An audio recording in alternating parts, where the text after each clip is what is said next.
interessante, isso o Senhor sempre me mostrou na vida de João. Porque quando você fala de discípulo amado, quem fala de discípulo amado? Né? Ele mesmo. Então, João, ele tinha essa identidade de amado, essa coisa muito firme nele, né? Eu sou amado, né? E ele se descreve como o discípulo amado. Ninguém falou que João era amado. Ele Nem teve Jesus isso falou gerado. isso, Sou eu, né? Ele se apresenta. E o discípulo amado, ele faz essa... E você precisa entender isso.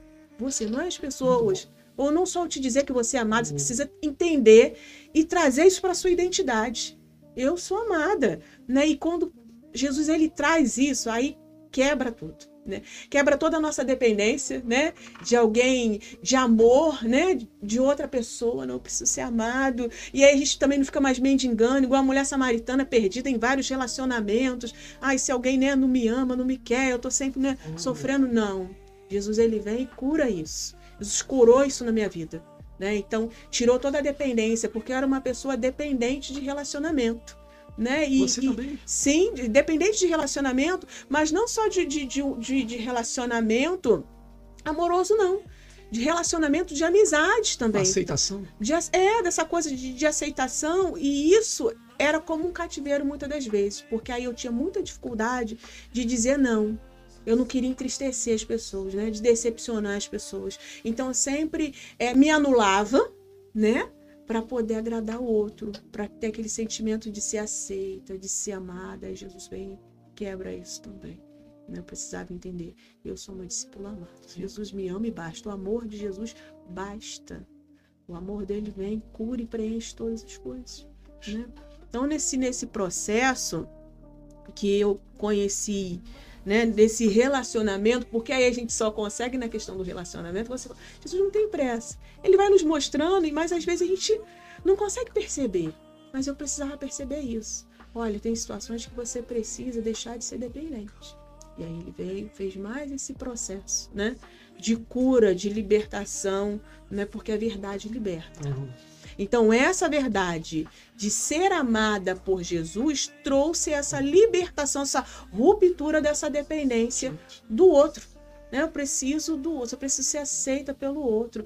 E aí o que acontece? Você vive uma luta, você vive vários estágios, não sendo você se anula, você nunca consegue se descobrir. Né? E isso é muito ruim, porque em Deus quer realizar um monte de coisa. E aí você se anula, não posso, eu tenho que ser assim. Né? Eu preciso ser dessa maneira, né? Eu tenho que ser sempre, não posso nunca responder. Eu tinha essa coisa, eu não posso responder. Se era uma pessoa mais velha do que, não posso responder, eu tenho que, né? Você foi formatada, né, cara? Então, assim, isso daí foi muito ruim. E eu me lembro que uma vez eu encontrei com uma pastora amiga e ela falou comigo, aquela palavra foi libertadora. E aí foi quando o Senhor trouxe, né, essa coisa, e ela falou assim, sua garganta é como se tivesse um monte de nó, um monte de nó, né, porque você não fala, você não expressa, você fica com aquela coisa assim, não posso falar não, eu não posso dizer. E aí ela falando, eu me cobrava muito, me cobrava, e nisso eu me cobrava também, nessa coisa de querer agradar o outro, eu também botava padrões em mim para agradar a Deus, como se eu tivesse que ser, né, uma pessoa, ou aí eu pegava uma característica, não preciso ser desse jeito, porque se eu for desse jeito, Deus vai gostar. E ela falou, você está se cobrando coisa que Deus não pediu para você. Foi sinal que ele não te pediu. Ela falou, você quer uma coisa que Deus não pediu para você. E aí depois daquilo foi tão assim libertador, e aí ela falou, né, de situações em que eu precisava, era o Senhor, né? Era o Senhor, em que eu precisava me posicionar e colocar para fora, se precisa falar. E ali foi um romper, né? E eu comecei a realmente falar, expressar, olha. E ali o Senhor começou, né? Mais um processo, mais aquela ruptura, né? Saber ser amado. Para ser amado, a gente sempre tem que se automodificar, né? Sim, querer ser uma coisa que você não vai ser. Porque aquilo em nós viemos até conversando, né, Adriana? Aquilo que Jesus, ele vai querer mudar na minha vida, ele vai fazer o processo. Boa. Né? Ele vai fazer o processo. Então, assim, Deus a gente vê, porque às vezes falta até aquela clareza. Quando a gente olha para a palavra, a gente vê todos os discípulos completamente diferentes um do outro. Né? Se a gente for Sim. comparar Pedro e João, eu falo dois extremos. Posto. Aí Né? tu vai e coloca o nome do filho de João Pedro. Né? Dois Colocou uma extremos. bomba aqui no teu nome. E aí você fica pensando assim, por quê? Né? Por que isso tudo? Então, dentro daquilo que o Senhor tinha que trabalhar na vida deles, no caráter, na personalidade, o Senhor foi trabalhando. Né? Mas o Senhor queria cada um deles. Porque o Senhor nos quer do jeito que nós somos, trabalha em nós, para que a gente fique aperfeiçoado dentro daquilo que Ele deseja, para nos colocar no lugar certo. Né? Porque cada um de nós, eu dentro daquilo que é o meu ser, eu vou saber falar com pessoas certas. Sim. Você do seu jeito, Sim. o Senhor tem outro público para você, Sim, né? boa. Outras vidas. Então, assim, não adianta eu querer, não, Senhor, eu tenho agora que lutar, que eu tenho que ser igual o Marcelo, eu preciso, porque né, eu tenho que ser... Não. Aí eu entendi isso. Eu preciso ser a Michele que Jesus quer que eu seja. De forma, né, simples, porque isso era muito dolorido para mim. Muito. E aí eu tentava produzir uma coisa que eu não ia conseguir produzir nunca. Nunca, né? E isso é uma coisa que a gente tem que sempre se guardar. Eu estava conversando com a Adriana, porque aí o tempo vai passando e às vezes em alguns processos a gente se depara com situações assim. Não, mas você tem que ser assim, você tem que ser dessa maneira. Né? Aí você, puxa, se eu estou voltando uma coisa lá atrás, um processo que o senhor já havia quebrado, não. E se deixar, a gente volta. Se deixar, a gente volta. A gente volta, coloca uma carga em nós que ele não coloca, que ele não pediu, né? E quando ele quiser uma transformação dentro de... Ele vai realizar. João né? 15, eu acho lindo, João 15 fala que é o cerne do evangelho, né? Ali já dá a planta de como vai ser minha jornada. Ele diz assim, eu sou a videira. Aí, ou seja, você não é videira, tá, Michele? Uhum. Meu pai é o agricultor. E vocês são os ramos. Então já identifica, já coloca tudo em ordem ali, ó. Não sou a videira, vocês vão ficar em mim. Cada um no seu... A verdadeira, né? Tá cuidado com a falsa. Aí ele fala, meu pai é agricultor, isso que eu acho massa. Porque ele tá falando em outras palavras, é o quê? É o meu pai que sabe onde tem que podar. É o meu pai que dá limites, né? Sim. É o meu pai que tira aquilo que tem que ser tirado. Não é um ramo que se poda, eu quero tirar isso da minha vida. Não, o pai que pede. Às vezes a gente tá, né? A gente tá pedindo, o pai tá pedindo Isaac, está dando Ismael. Então é o pai que poda. E, cara, o evangelho, eu digo que, eu digo sempre uma frase assim, Michele, quem quer andar em liberdade, venha comigo. Não que eu tenha alcançado toda a liberdade, né? Mas eu tenho conhecido o que é andar em liberdade. Principalmente a liberdade do meu próprio eu. É quando chega num nível que o Senhor te liberta de você mesmo. Sim. Que é o que você falou, né? Porque nós somos, durante um tempo, a gente é o que o mundo diz a nosso respeito, né? Chega um determinado ponto que você pensa, não, eu sou isso. Então, durante um tempo da sua jornada, Jesus não tem pressa nenhuma, né? Durante um tempo, ele deixa ali, você foi formatado, quer seja por experiências negativas, traumas, perdas, né? Decepções, frustrações, traições. Isso vai te moldando, eu falei, os extremos são perigosos.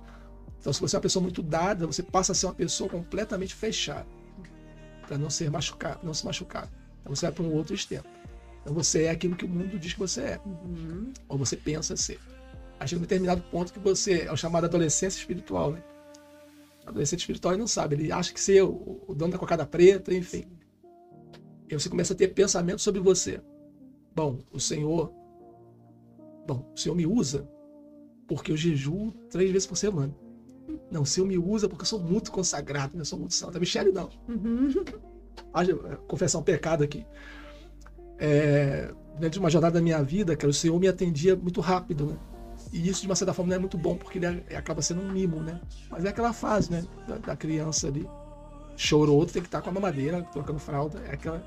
Tinha um determinado ponto que não. Ele começa a exigir de você o que ele já colocou aí dentro. Por isso que é o que você falou. Ele não exige nada que ele não tenha me dado antes. Ele me coloca algo em mim e depois ele requer isso. Né? Por isso que ele pediu Isaac, porque ele já tinha dado Isaac a Abraão. E aí, o irmão falando que estava passando por muitas dificuldades na vida. Aí eu pensando aqui, o irmão pregando. E eu aqui, que vergonha. E eu pensando assim, pô, esse mulher está em pecado. E comigo não, pô, minha vida tá de boa. Eu jejuo, eu evangelizo, eu oro. Então, cara, aí chega um ponto que nada disso acontecia. Quer dizer, as respostas não vinham, o Senhor não falava mais comigo, não tinha mais experiência. Cara, por incrível que pareça, eu abri o livro sagrado, assim, não tinha uma revelação sequer no livro sagrado. E eu sempre tive, né? E aí o Senhor começou a mostrar pra mim que eu tava pensando ser aquilo que eu tinha criado. Antes era que o mundo tinha formado em mim, o Senhor me libertou disso. Sim. Então, assim, o Senhor nos liberta do mundo, agora tem um processo de nos libertar da religiosidade, que é o que nós construímos, né? E achamos que nós somos merecedores, Sim, afinal de contas, sim. sem mim nada podeis fazer. E a gente às vezes cria isso, né? Tem que fazer assim, tem que ser assim. Simples. E aí a gente limita. E a gente começa a atrapalhar Deus, né? Porque aí a gente começa Sim. a colocar... Se não for assim... E deixa de fluir do jeito que tinha que fluir. Deixa de ser o que tinha que ser. Né? A gente vai criando, rotulando. E você sabe que às vezes a gente começa a se sentir bem até com isso, né? Porque eu faço, né? Eu faço, então eu tô fazendo certinho, né? Eu sou aceito pelo que eu produzo, né? Isso que você falou foi muito forte aí. Eu sou amado. Né? Então, eu não tenho amor, eu sou amado. E isso preenche Cara, tudo. Preenche tudo. E isso traz essa verdade, traz uma força, né, dentro de nós. Eu sou amado. Por ser amado, você sabe que você nunca vai ser abandonado. Né? Ele está com você todo momento. Né? Isso a gente precisa, né, ter essa coisa. Que revelação. Eu sou, né, o amado, né? Eu sou o discípulo amado. Então, quando eu vejo isso, eu falo, João não era convencido. Ele teve isso gerado nele, ele entendeu isso. Né? Eu sou amado.